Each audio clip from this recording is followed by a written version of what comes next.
పాత్రిక మిత్రులకి, మీడియా సోదరులకి, ఇక్కడికి వచ్చిన మా సిరీస్ ఫ్యాన్స్కి, మా బన్నీ ఫ్యాన్స్కి నమస్కారం.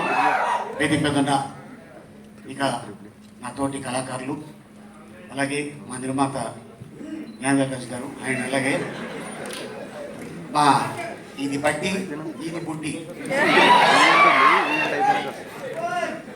ఈ వయసులోనే నా కెరీర్ స్టార్ట్ అయింది.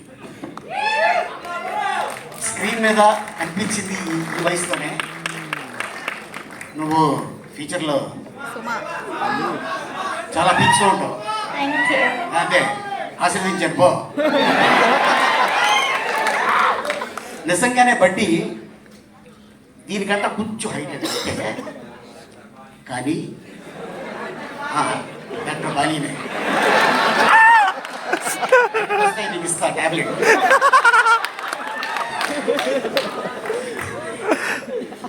నిజంగా అదే సైజు చిన్న ఒక బుట్టాయిని తీసుకొచ్చి డైరెక్టర్ గారు ప్రతిరోజు పాపం తనతో షార్ట్లు తీయించేవారు.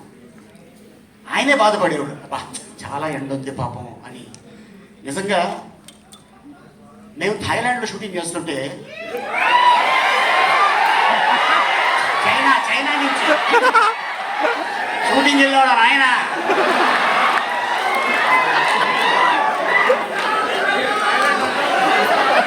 ఎందుకంటే లక్ష్మి అది నా second place. Lakshmi Lakshmi don't touch me. అడిగితే అక్కడ చైనీస్ జపనీస్ వస్తారు, వాళ్ళు అని సెల్ఫీలు తీసుకుంటారు.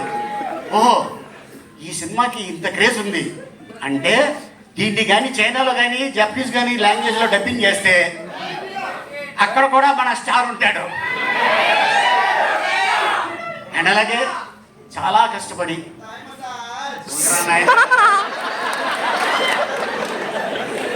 అండ్ అలాగే మా శ్యామంకులు చాలా అద్భుతంగా ఈ సినిమా తీర్చిదిద్ది అద్భుతంగా చేశాడు తను. ఎందుకంటే మనం ఎప్పుడు కూడా హాలీవుడ్లో చూస్తుంటాం వీటితో సినిమా తీసేది, కానీ ఆ ఆలోచన ఆయనకి రావటం, దానికి అల్లు శిరీష్ అయితే చాలా బాగుంటుంది అని కథను తీసుకొని ఇంకా ఎవరెవరిని ఏం చేయాలి అనుకొని ఒకరోజు నాకు కాల్ వచ్చింది. సార్ నాங்கள் வந்து గ్రీన్ స్పేస్ பேசுகிறோம் అంటే నేను అనుకున్నాను ఓ తమిళ సినిమాలో నన్ను అడుగుతారేమో అనుకున్నాను. లేదు సార్, అల్లు శిరీష్ గారి హీరో, నేను డైరెక్టర్ని అన్నాడు. అలాగనే ఓకే సార్ నేను మీ క్యారెక్టర్ చెప్తాను చెప్పచ్చా అంటే చెప్పండి అన్నాం. షూటింగ్కి వెళ్ళాం. వెళ్ళిన తర్వాత నాకు చెప్పారు, సార్ డైరెక్టర్ గారు can I say one dialogue with your permission. Hero ఈ అమ్మాయి, ఆ అమ్మాయి ఈ అమ్మాయితో ఆ అబ్బాయి పప్పుకెళ్తాడు. పప్పుకెళ్తే ఈ బట్టి నన్ను అడుగుతుంది, చూసావా దాంతో వెళ్ళిపోయేవాడు. అందుకని నువ్వు బొమ్మ, ఆడి పక్కన ఉంది మంచి దిమ్మ. అనగానే మా ఇద్దరికి వచ్చిన ఫైట్ జరుగుతుంది. అట్టగా ఈ సినిమాలో అద్భుతమైన డైలాగ్ రాసిన ఇక ఎగ్ డైనమిక్ దమ్మ చాలా, అంటే ఇండస్ట్రీలో తను అతి త్వరలో ఒక అద్భుతమైన రైటర్ కమ్ డైరెక్టర్ కాబోతున్నాడు. All the best. తెలుగు అబ్బాయి, మన ఇండస్ట్రీకి సంబంధించిన అండ్ అలాగే ఇక ఈ సినిమా గురించి ఇక టెక్నీషియన్స్ అవ్వచ్చు, ఆర్టిస్టులు అవ్వచ్చు, డైరెక్టర్లు అవ్వచ్చు, చాలా కష్టపడి చేశారు.